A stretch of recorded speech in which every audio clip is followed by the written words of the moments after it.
Yo, what's going on, everybody? So, today I wanted to hop on here and talk about this topic I keep hearing about, the epidemic of lonely men. It's a topic that's like coming up more and more in commentary videos and just in general. I think it's a good thing that people are discussing it because it is real. But every time this issue comes up, people like rush to point fingers. We all want to know who's to blame, right?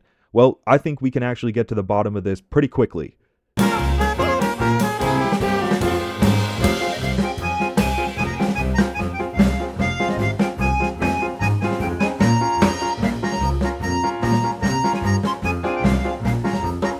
All right, well, I guess that wraps that up. I mean, it turns out it was the Jew.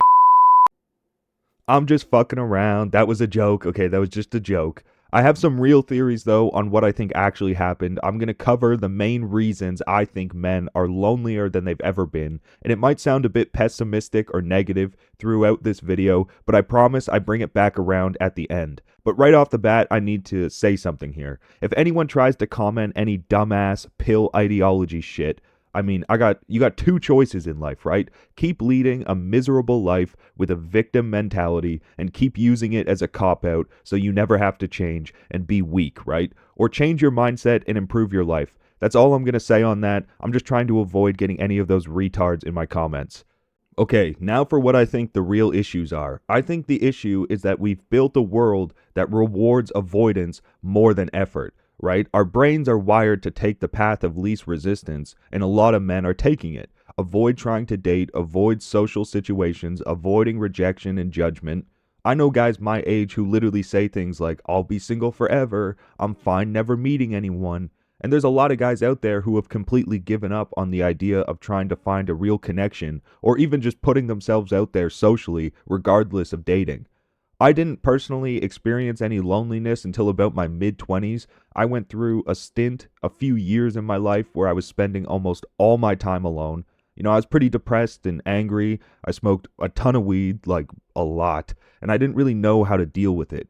So like a lot of guys do, I turned to the dating apps. I wanted to meet a girl and find a real relationship. Now, I don't want to focus on the dating app topic too much because it's done to death at this point. It's beating a dead horse. But I usually think it's talked about in an inaccurate way. People always want to blame women because they're the most visible part of the experience. But they're not the problem. They're victims of these apps as well. The apps aren't actually built to help people meet and move on. They're built to keep people stuck, like both sexes, because that's what keeps the money coming in. From a guy's perspective, dating apps feel frustrating because it often seems like women aren't actually interested in meeting or like they're just attention farming. I used to think this myself. But what's actually happening is women are like overwhelmed with matches and messages, most of them sexual or weird, and the dating apps stop feeling like a real way to meet someone. They lose credibility. And then also, when every single swipe is a match, decision fatigue kicks in, you know? So instead of like sorting through hundreds of profiles, they default to the top 1%. If roles were reversed, men would do the same thing. And this isn't accidental. Dating apps are designed to work this way. That's the way they're the most profitable. Because if they were actually producing real outcomes, people were meeting up and getting off the apps, they would lose out on money, right? Men get no validation, women get flooded with it, and then neither of those things lead to any real connections. So people stay stuck using them for the most part.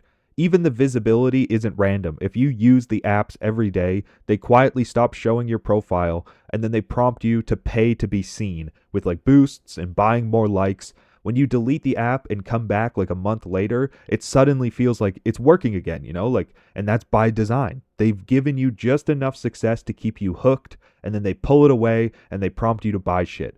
It's, you know, the problem isn't women controlling the scene, it's the apps themselves. They're not designed to work, they're designed to feel like they might work.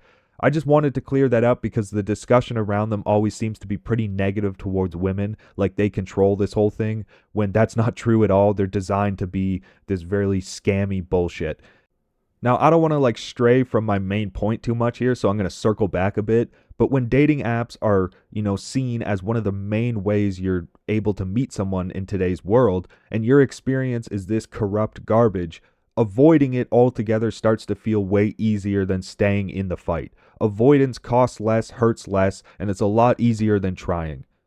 So now you might say, like, okay, then, talk to women in real life. And for most people, that really only leaves two options: nightlife, like bars and parties, or striking up random conversations out in public.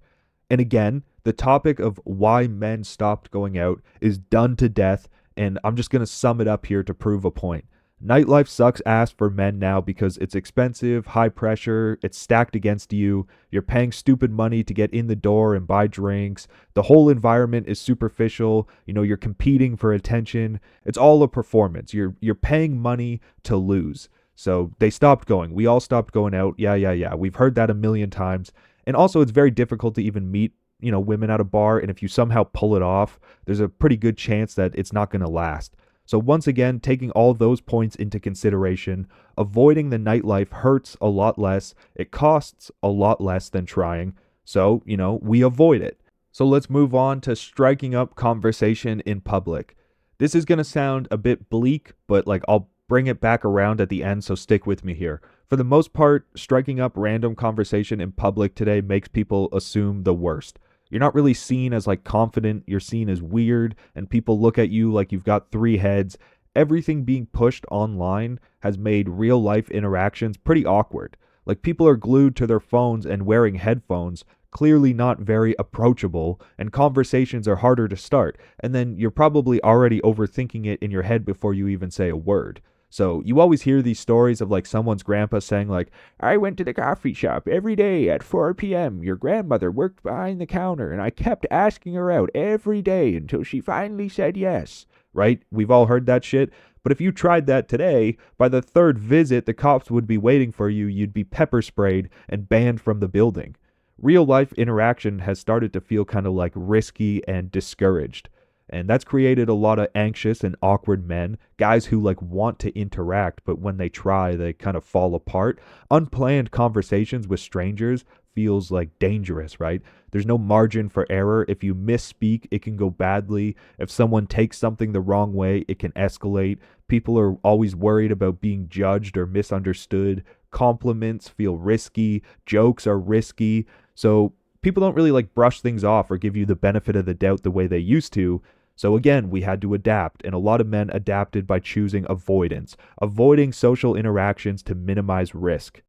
Now, I don't want to sound like this only affects men, because it turns out there's way more women than ever that are single right now. Women are lonely too. They're having a difficult time meeting men, but why does this issue seem to hit men harder? Why does it affect us more?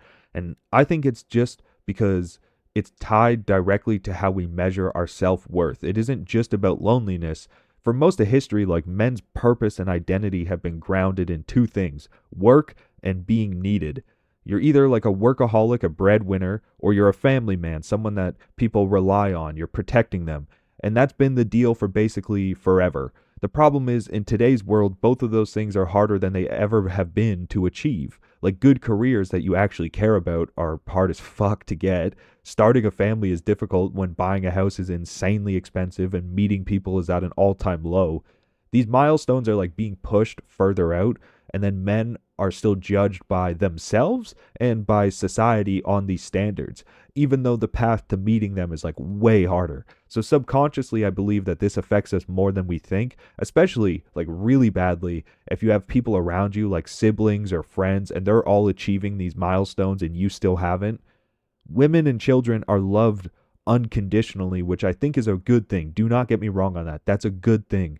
But the same grace is not extended to men, right? If a woman is 40 years old and still figuring out her life, people don't write her off. Men will still date a woman who's working a low tier job.